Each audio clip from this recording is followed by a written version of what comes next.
चढ़े। मैंने ट्वीट किया, मैंने कहा यार मैं जम्मू, यहाँ से हिसाब लगाओ कि जिस पुलिस को ये नहीं पता कि डिप्टी चीफ मिनिस्टर कहाँ है, जम्मू है या कश्मीर में है। वो कश्मीर वाले मेरे ऑफिशियल घर पे लाख लगा के बंद करके चले गए आए डिप्टी सीएम पर, और मैं तो जम्मू बैठा हुआ था। इसलिए यहाँ से आप अंदाजा लगाओ कि आप, मैंने तभी कहा कि आप लोग जो हमारे बुजुर्ग थे जम्मू सूबे के, वो तो चले गए दुनिया छोड़ के।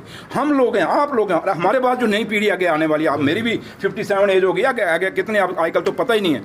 आप लोग भी इसको समझने की कोशिश करिए। आपके मुद्दे कुछ और हैं, उन मुद्दों पे, और सबसे बड़ा मुद्दा मैं बार बार कह रहा हूँ एम्प्लॉयमेंट है। जो बच्चा जिसको रोजगार चाहिए, उस माँ बाप को पूछो, जिन्हें बच्चों का घर में, आप जाएं जम्मू यूनिवर्सिटी के बाहर कितने लोग बैठे होते हैं बेले, आप जाएं मेडिकल कॉलेज के बाहर कितने लोगों ने डिग्रियाँ, जाएं इंजीनियरिंग कॉलेज के बाहर कितने लोग हैं, दूसरे आपकी छोटी मोटी और पढ़ाइयाँ जितनी, कितने लोग बच्चे बेरोजगार हैं जम्मू में, और एक बिजनेस था वो भी आपका खत्म हो गया।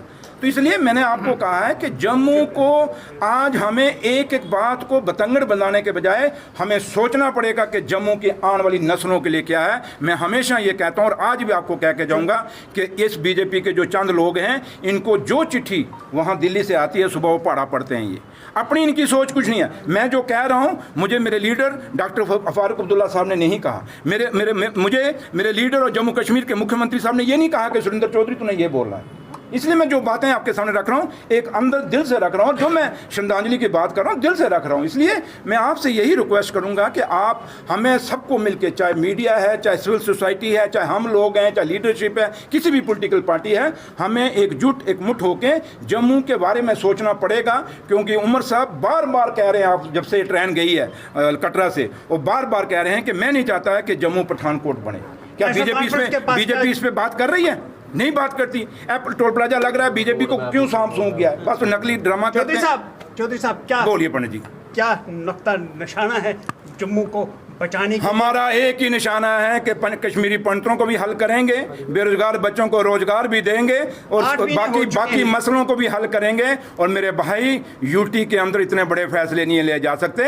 ये बड़े फैसले तभी लिए जाएंगे जब जम्मू कश्मीर के इंस्टीट्यूशन बचेंगे। और सबसे बड़ा इंस्टीट्यूशन है जम्मू कश्मीर का, वो है आपका असेंबली। और असेंबली तभी मजबूत होगी जब जम्मू कश्मीर को स्टेट का दर्जा मिलेगा। Thank you. कहते हैं कि ये देशद्रोही थे, तो महात्मा गांधी देश पिता हमारे थे, जिन्होंने आज़ादी की लड़ाई लड़ी। नाथूराम गोडसे को उन्होंने मारा, तो आज नाथूराम गोडसे के लिए वो क्या कहते हैं, जरा जवाब ये भी उनको जाके आप पूछाना मेरी तरफ से। सर आप समझते हैं कि जो 13 जुलाई को जो मार्चेस वहाँ पे हुए, उन्होंने भी वो वही काम किया जो आप इतिहास पढ़ लें, और इतिहास को मुझे लगता है कि जितनी भी किताबें मैंने भी पढ़ी हैं, वो लोग अपने हकों के लिए लड़ रहे थे। वो लोग किसी एक जात के लिए, मज़हब के लिए लड़ रहे थे। क्योंकि हम इसको गुमराह मत करें। आज जम्मू कश्मीर को बेरोजगार बच्चों को रोजगार चाहिए, ये डिबेट नहीं है कि भैया वो कौन था वो कौन था। क्या बीजेपी इस पे बात करती है? नया से नया टोल प्लाजा लग रहा है, बीजेपी इस पे क्यों नहीं बोलती? आज 11 साल इस जम्मू कश्मीर के अंदर बीजेपी ने हुकूमत की, तो उस समय क्यों नहीं लोगों को रोका गया 13 जुलाई मनाते हुए? उसमें तो लोग मना रहे थे। आज जब एक लोगों की चुनी हुई सरकार जब आई है, तो बीजेपी एक फिर तमाशा जम्मू कश्मीर में करना शुरू हो गई है। इसलिए 13 जुलाई किसी कौम के खिलाफ नहीं है। और मैं आप पत्रकारों से भी अपील करूंगा कि आपसे भी ये मेरी रिक्वेस्ट है, क्योंकि आने वाली नस्लों को आपने बताना है, ये किसी कौम के खिलाफ नहीं, अपने हकों के लिए लड़ना है। और हकों के लिए लड़ते वो लोग शहीद हुए, तो उसके लिए अगर वो हमारी पार्टी के, अगर वो वर्कर थे, हमारे लीडर के वो वर्कर थे, तो क्या नेशनल कॉन्फ्रेंस अपने लोगों को याद नहीं करेगी क्या? ऐसे हमारे कितने लोग मिलिटेंसी में शहीद हुए, उनको आज भी हम याद करते हैं। तो इसलिए यहाँ कोई कौम का, यहाँ हिंदू, मुसलमान, सिख, ईसाई, कश्मीरी पंडितों का किसी का सवाल नहीं है। आज आपके सामने कश्मीरी पंडितों का कितना बुरा हाल हुआ है। आज भी वो बेचारे आते हैं, दर दर की ठोकरें खा रहे हैं। 11 साल हुकूमत रही बीजेपी की जम्मू कश्मीर के अंदर। पूछिए उनको सवाल कि हमेशा हर साल कहते हो मैनिफेस्टो में, अपने इलेक्शन मैनिफेस्टो के कश्मीरियों का हल करेंगे, इनको वहाँ रिहेबिलिटेट करेंगे। 11 साल में क्यों नहीं हुए? इसलिए जो मुद्दे हैं, हमेशा जो जम्मू कश्मीर की बीजेपी है उसको यही चीज़ फलता है कि जितना वो कश्मीर के खिलाफ बोलेगी उनको फ़ायदा होगा, लेकिन जम्मू के लोगों को समझना होगा। आज जम्मू के लोगों की बिजनेस खत्म हो रही है, आज जम्मू के लोगों का ट्रांसपोर्ट खत्म हो रहा है, आज जम्मू के लोगों की होटल इंडस्ट्री खत्म हो रही है, आज जम्मू के लोगों का रोजगार खत्म हो रहा है, आपकी इंडस्ट्री खत्म हो रही है, आपके छोटे जो व्यापारी हैं, दुकानदार हैं, वो खत्म हो रहे हैं। रोज आपका पीला पंजा इनका चल रहा होता है।